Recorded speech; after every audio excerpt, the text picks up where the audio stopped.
Hi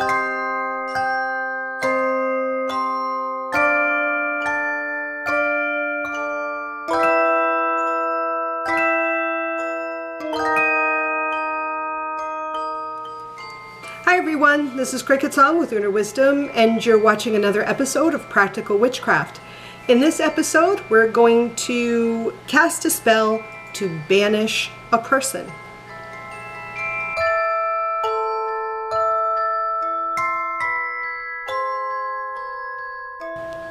Alright, so this is going to be a spell to banish a person.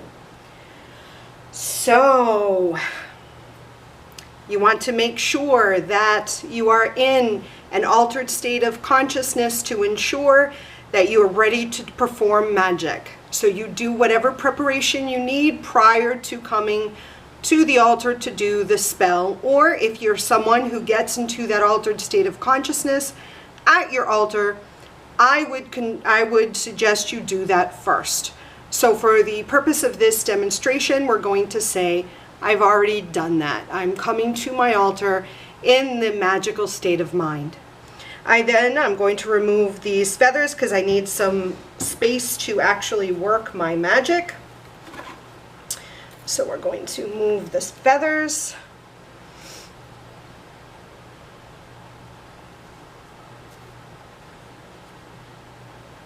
And then the very next thing I do is I light my candles. As I light my candles, I am evoking the energies that are associated with the candles. So for me, the red candle is associated with the primordial feminine, or the goddess, or divine feminine, however you imagine that. For me, I work with the primordial energies of the divine feminine. My candle does not want to be lit, or the match. Now, if this were not just a demonstration, but I was attempting to cast this spell to banish this particular person I have in mind, and my divine feminine candle is not lighting, I take that as a sign that I should not cast this spell. But this is a demonstration, so I'm still going to go forward. But if it was a real scenario, I would reconsider casting this spell. So then I would light and evoke the energies of the divine masculine, the primordial masculine, the god, whatever you work with in reference to spell casting and your spiritual path.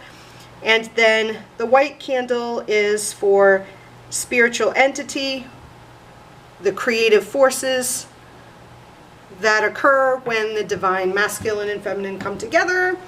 The red is blood, the black is flesh, and the white is bone.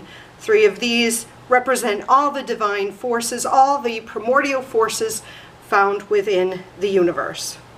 Okay, I've evoked that. Now when I evoke spirit, I'm also evoking my beloved dead, the ancestors, the mighty ones, my spirit guides, my spirit allies, my familiar spirits, everything that I work with. Now you may have individual candles for your beloved dead.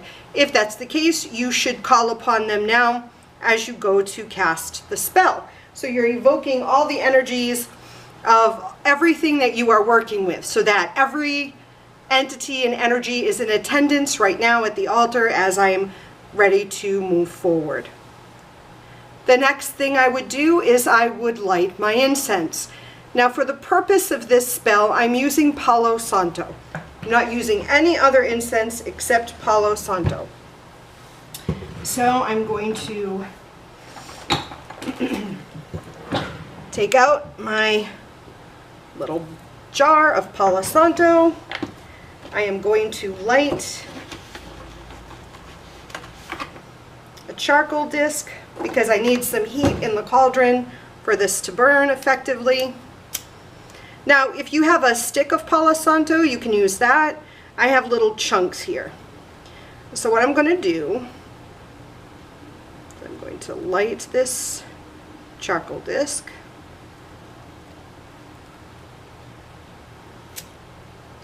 To create some heat. Another thing I want to mention, I would do this spell during a dark moon. And the day of the week, I would do Saturday, Saturn's Day, for banishing a person. I also have the person in mind that I want to banish. So I am going to use in this demonstration my previous landlady. Things you want to consider when you banish someone is that it is quite possible that you are going to banish not only that particular person, but everyone connected to that person and every situation that may be connected to that person. So if you're not ready to banish everything associated with that person, then you should not banish them. If you also have some sort of connection, so say it's your ex, so in my instance, say it's my ex-husband. I have 2 children with my ex-husband. If I banish him, I need to consider that I may banish my children, or it may come to a situation where the children get banished because they're attached to him.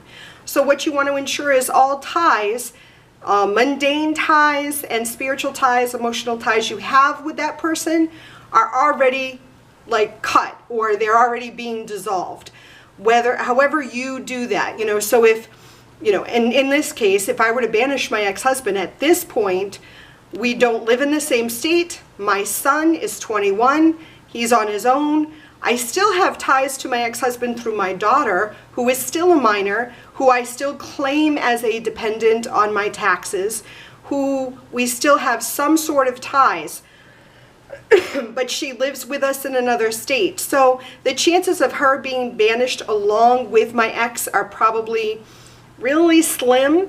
But if we were still living in the same state and my daughter still had an ongoing relationship with my ex-husband, we may have more of a situation that we may not want to banish him.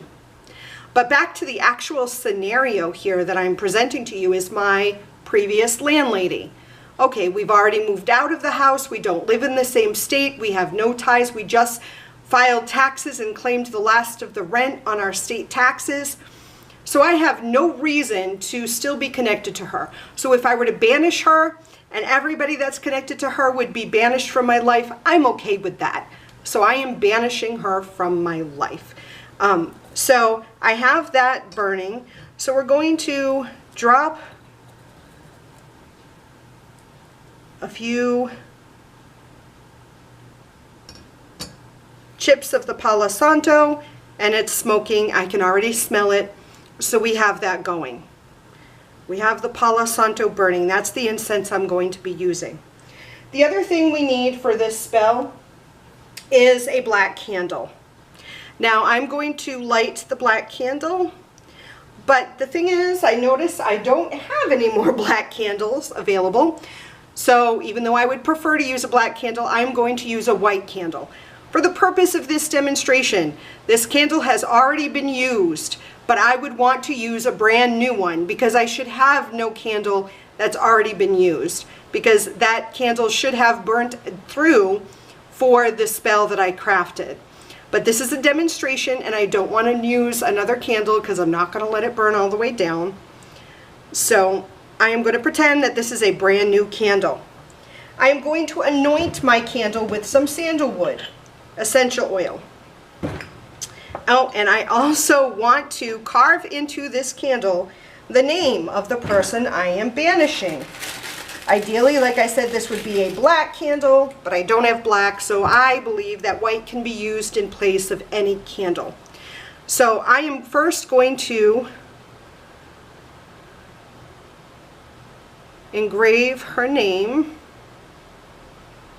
first and last name,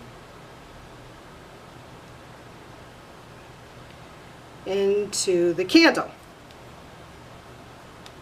I'm going to do it on either side. You do it how you're called to do it. I'm doing her first and last name. If you have a birth date, feel free to carve her birth date, his or her birth date, whatever you want to do to identify this candle as representing that individual. If I had hair, I would wrap the hair along the candle, but I don't. So I'm just going to do that. And I'm going to anoint it with sandalwood essential oil.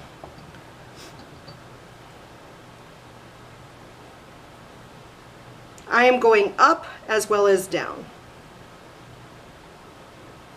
to banish her and to bring in tranquility.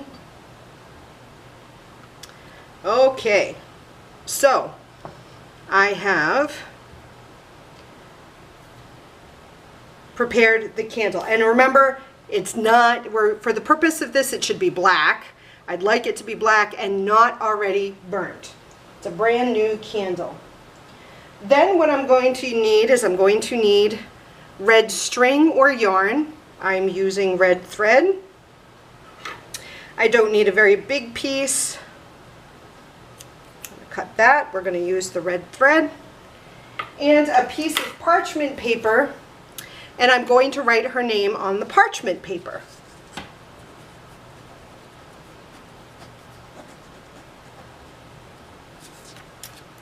Again, if you have hair, if you have something else, if you want to put her birth date, I am just writing her name in black ink on a piece of parchment paper. I am then going to roll up the parchment paper, and I'm going to secure it or tie it with this thread. This is the tie that binds her to me. I am going to knot it at least once. So I'm going to, because this represents the ties that bind me to this person. I really wanted to use red yarn or red twine. I thought I had some, but I realized I didn't bring it with us when we moved. I did have some, but I don't. Thread is so thin, and the twine or the yarn I had was so much easier to work with. But we use what we have, right? If you don't have red, black, you could use black as well. But red represents the blood, as I had mentioned in my earlier when I lit the red candle. It represents the blood, so this represents the tie or the blood that connects us. So that's why I use red. You could use black because that would represent the flesh that connects you to this person.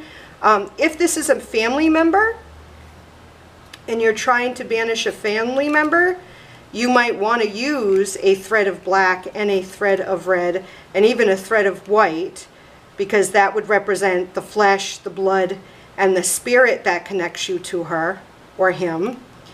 In this case, maybe if I didn't have the red, I could also use white because there is a spiritual or an energetic connection between me and this individual. I want to put some more Palo Santo on there to get that smoking again.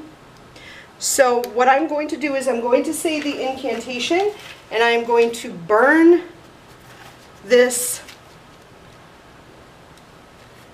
with the flames. So I have that going. I'm going to light the candle. I'm going to light this candle from the white candle. This candle represents the individual that I am going to banish from my life.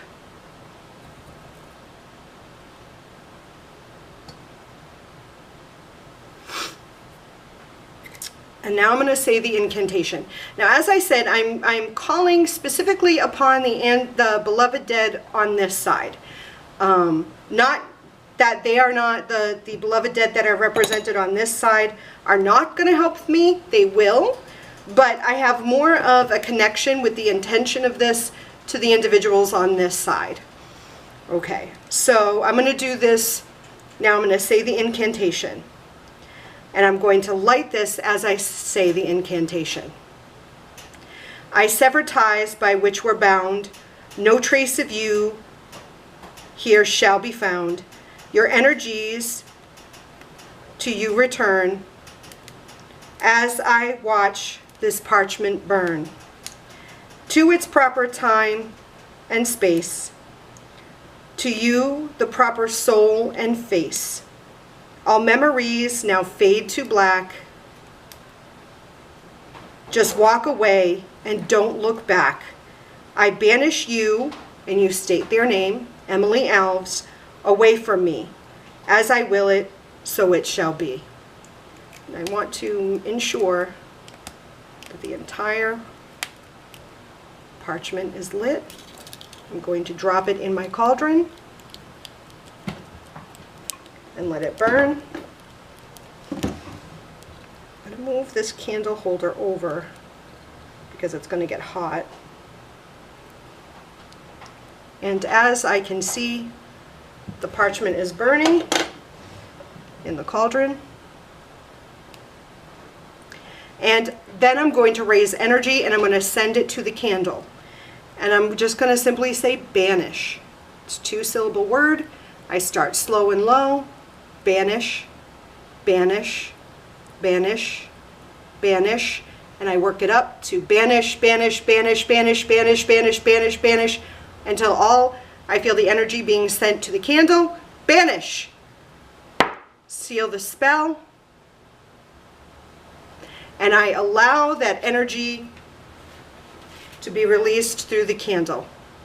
I would allow the candle to burn all the way down while I ask my beloved dead, the ancestors, the mighty ones, my familiar spirits, my spirit guides, my spirit allies, to ensure that the spell is being carried through to intention.